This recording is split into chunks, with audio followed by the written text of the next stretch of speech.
And welcome back to RealAg Radio. It's now time for our Rocky Talk segment, which is brought to you by Rocky Mountain Equipment.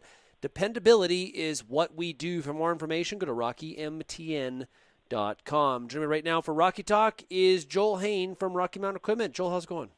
Good, Sean. Yourself? I'm doing good. So let's talk about the winter storage of DEF fluid. You know, sometimes we get that big bulk buy and we didn't use as much DEF fluid as we thought we were going to. What are some of those winter storage tips?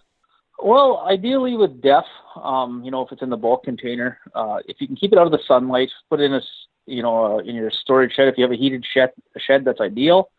If you have a cold storage shed, there is room for expansion for when the product freezes in those containers. So best thing with them, try to keep them out of the light.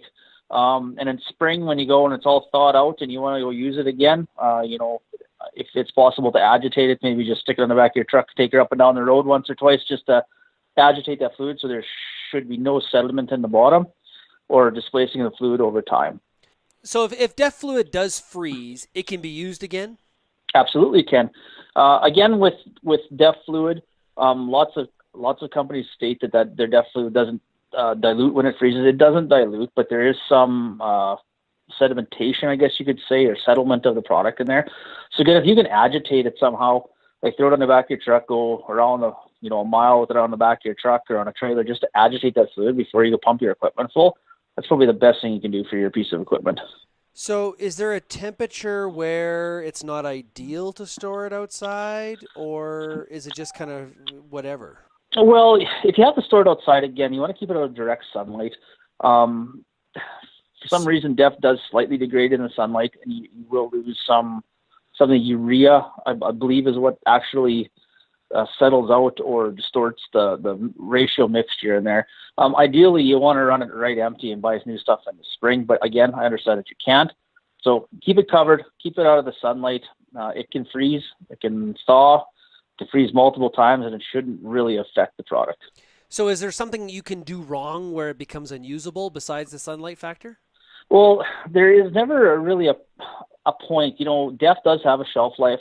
Exactly what it is, I'm not sure. But you can buy a tool called a refractometer, and these are available at most tool shops. And you can actually see your percentage of urea in the DEF. There's a little gauge that actually says DEF and says if it's good or bad. And basically, you put a drop of the stuff on the refractometer, look into the light, and it'll show you a line to say if the DEF is good or the DEF is bad. Well, that seems like it's sort of like a barbecue thermometer. I stick it in the roast, and it tells me it's ready to go.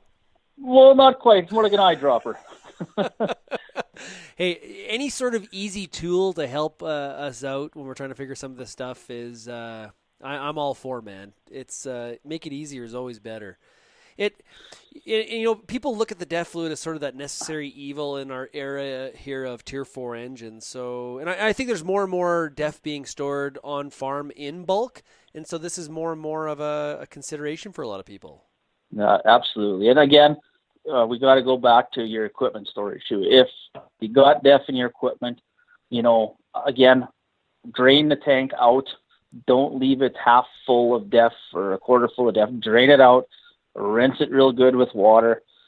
Flush off the area where it's dribbled and try to keep that tank clean. And then if you have to bring it in for winter works or move it around the shop, you throw 1 gallon of prepackaged DEF or 2 gallons of prepackaged DEF. That's more than enough to get it on the machine and into the shop, or anything like that. Try to keep that tank clean, because if you get crystallization there, that gives you a lot of startup problems in spring. Yeah. So in bulk storage, fine. Inside the equipment, make sure you drain before winter sets in here. You betcha. If you look in your operator's manual, there's a very detailed storage description of how they want that machine stored, especially with the DEF fluid. Again, you want it clean. And the big thing a lot of our customers do not realize is all of our machines got a disconnect on the side, right? So when they bring your combines, you bring your 9240 in for the end of the season, you back it in the shed. Don't hit that battery disconnect right away when you walk out of the cab. Give it 5 minutes, walk away from it, because what it does is it actually pumps air through the lines and cleans all that DEF out of the control components of the machine. Then you can hit the disconnect. Because if you shut it off too fast, that DEF doesn't pump off, it freezes, and it can cause damage to your modules. Well, Joel, definitely some good tips here. Hi, see what I did there? You can laugh, Joel. It's okay. You're supposed to laugh. You're supposed to laugh at the host jokes, man. Come on. Hey, that's okay. Hey, Joel, have yourself a great day, okay? You betcha. You too. That was Joel Hoehn from Rocky Mountain Equipment. Thanks to Rocky Mountain Equipment for being the sponsor of Rocky Talk. Okay, when we come back, we're going to hear from farmers across the country. How are they making out with harvest? How are the yields? And what's on their mind? We'll be right back on RealAg Radio right after this.